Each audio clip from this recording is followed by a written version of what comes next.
नमस्कार, मैं हूं विकास वाजपेयी। बिफोर प्रिंट में एक बार फिर आपका स्वागत है और आपको ले चलते हैं एक महत्वपूर्ण खबर के लिए। उत्तर प्रदेश से एक खबर है।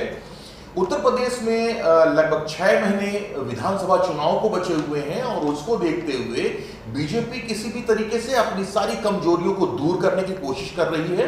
और इसी के तहत जो अभी 2 दिन पहले एक बैठक हुई थी जिसमें कि गृह मंत्री अमित शाह और जेपी नड्डा जो राष्ट्रीय अध्यक्ष हैं बीजेपी के, मुख्यमंत्री उत्तर प्रदेश योगी आदित्यनाथ और इनके साथ में BL संतोष और जो महत्वपूर्ण सुनील बंसल हैं वो भी उस मीटिंग में शामिल थे। और इस शामिल में इस पूरी बैठक में एक बात सामने निकल के आ रही थी कि किस तरह से मंत्रिमंडल के विस्तार की बात जो है वो छंट के कहीं से आ रही है।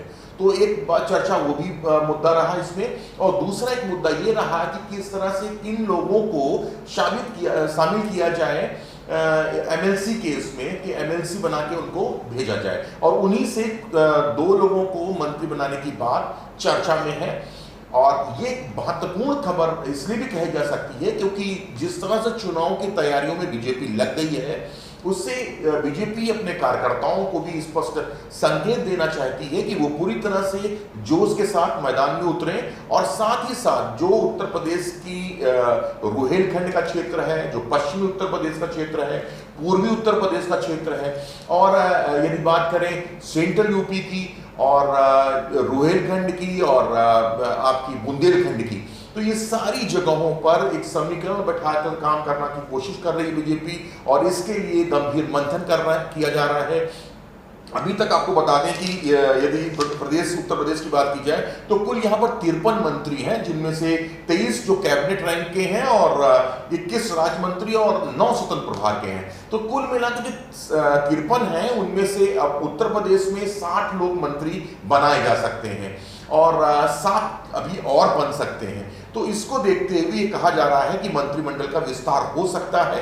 इसमें कौन कौन लोग शामिल होंगे ये एक महत्वपूर्ण मुद्दा है और ये आपको जानने की बहुत जरूरत है कि आखिर कौन कौन लोग शामिल किए जाएंगे और उसके पीछे लॉजिक क्या रहेगा।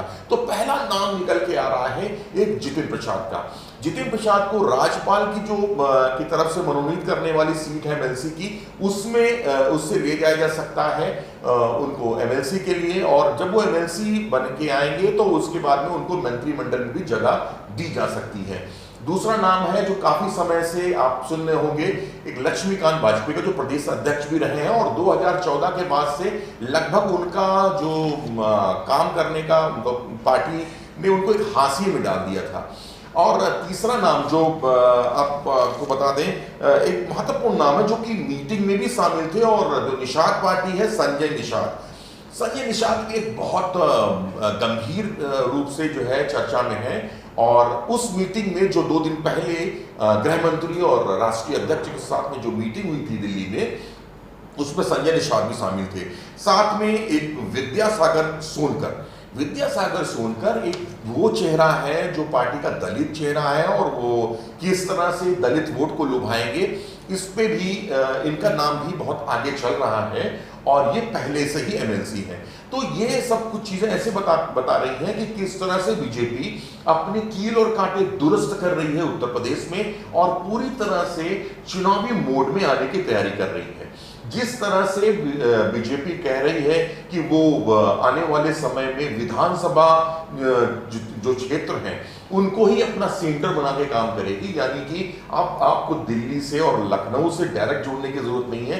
पहले आपको अपने सेंटर यानी कि विधानसभा में अपनी जितनी व्यवस्था है उसको पूरा करना है। उसके बाद अब जो है ऊपर से आपको लखनऊ से और दिल्ली से आपको सहयोग मिलेगा। तो इस तरह से देखा जाए तो अभी बीजेपी किस तरह से उत्तर प्रदेश में अपने कदम को बढ़ा रही है और 6 महीने चुनाव के जो बचे हुए हैं उसमें अपनी रणनीति को किस तरह से दुरुस्त कर रही है, ये देखने वाली बात है। और ये भी विपक्षियों के लिए एक सोचने वाली बात है कि वो कैसे जो है इस पूरे घटनाक्रम से अपने आप को चाक चौबंद करते हैं और अपनी रणनीति को फिर से रिवाइव करते हैं।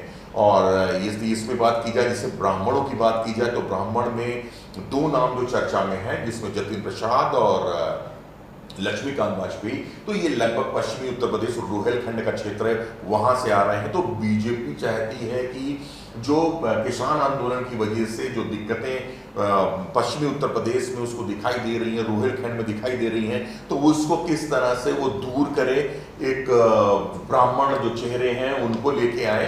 तो कई तरीके से जातिगत स्थितियों को देखते हुए मंत्रिमंडल में लोगों को जगह दी जाएगी और ऐसी संभावनाएं व्यक्त की जा रही हैं। कई महत्वपूर्ण बदलाव होने हैं। आप जुड़े रहिए बिफोर प्रिंट के साथ। अगर आपको हमारा वीडियो पसंद आया हो तो इसे लाइक करें, सब्सक्राइब करें और साथ ही बेल आइकन दबाना ना भूलें।